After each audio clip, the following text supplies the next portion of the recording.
Этот кот провел большую часть своих 10 лет на улице, и несмотря на крупные размеры и широкую массивную морду, он был на самом деле очень худым. Год за годом болезни уличных кошек, блохи, чесотка и так далее доставляли ему все больше хлопот. Он жил в колонии бродячих кошек, которых мы начали отлавливать и стерилизовать. Но этого котяру мы никак не могли поймать в ловушку, он был очень хитрым и избегал наших клеток, рассказывает Линдси. Но однажды он стал выглядеть очень больным, а потом и вовсе пропал. Мы сильно волновались за него, но потом он появился и сам добровольно вошел в нашу ловушку. Казалось, что он просит нас о помощи. Линдси взяла кота под свою опеку и отправилась с ним в клинику, где его должны были стерилизовать и излечить от чесотки, блох, глистов и прочих болячек. Она дала коту кличку Мистер Бельведер или просто Мистер Би и взяла его на время лечения к себе домой. Все тело кота было покрыто шрамами от его драк с другими котами.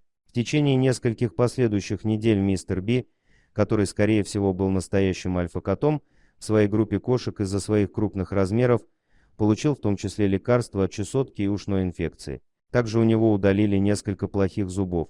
С постепенным выздоровлением и сам кот стал более добродушным. Он начал мне доверять и разрешать мне чистить ему уши и давать ему лекарства. Он словно чувствовал, что я лишь хочу ему помочь. С помощью деревянной ложки Линдси поглаживала кота по голове, ему это очень понравилось. Потом вместо ложки уже были пальцы Линдси. Выздоровление мистера Би шло медленно, и недели лечения превратились в месяцы. Но в конечном итоге он превратился в очень ласкового кота, который теперь мог отправиться домой к своему постоянному хозяину. Он все еще боится некоторых вещей, и его лучше не гладить внизу спины, но он уже далек от дикого уличного кота и твердо намерен стать домашним питомцем. Когда он полюбил сидеть у меня на коленях, я поняла, что я с ним все в порядке.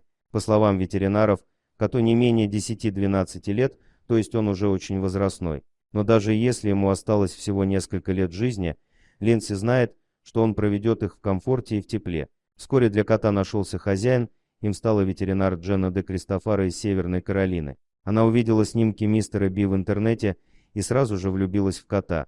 Дженна и ее муж не раз уже спасали пожилых кошек и хорошо знают, какой им нужен уход. Линдси была так взволнована новостью, что лично прилетела из Флориды в Северную Каролину, чтобы познакомиться с Дженной и понять, верно ли руки попал мистер Би. Все оказалось просто замечательным. Сейчас, по словам Дженны, они не могут представить себе жизни без этого кота. Он оказался таким милым мальчиком, и это очень уникальный кот. Он научился нам доверять и показывать свою любовь и преданность. Его борьба за жизнь удивительна.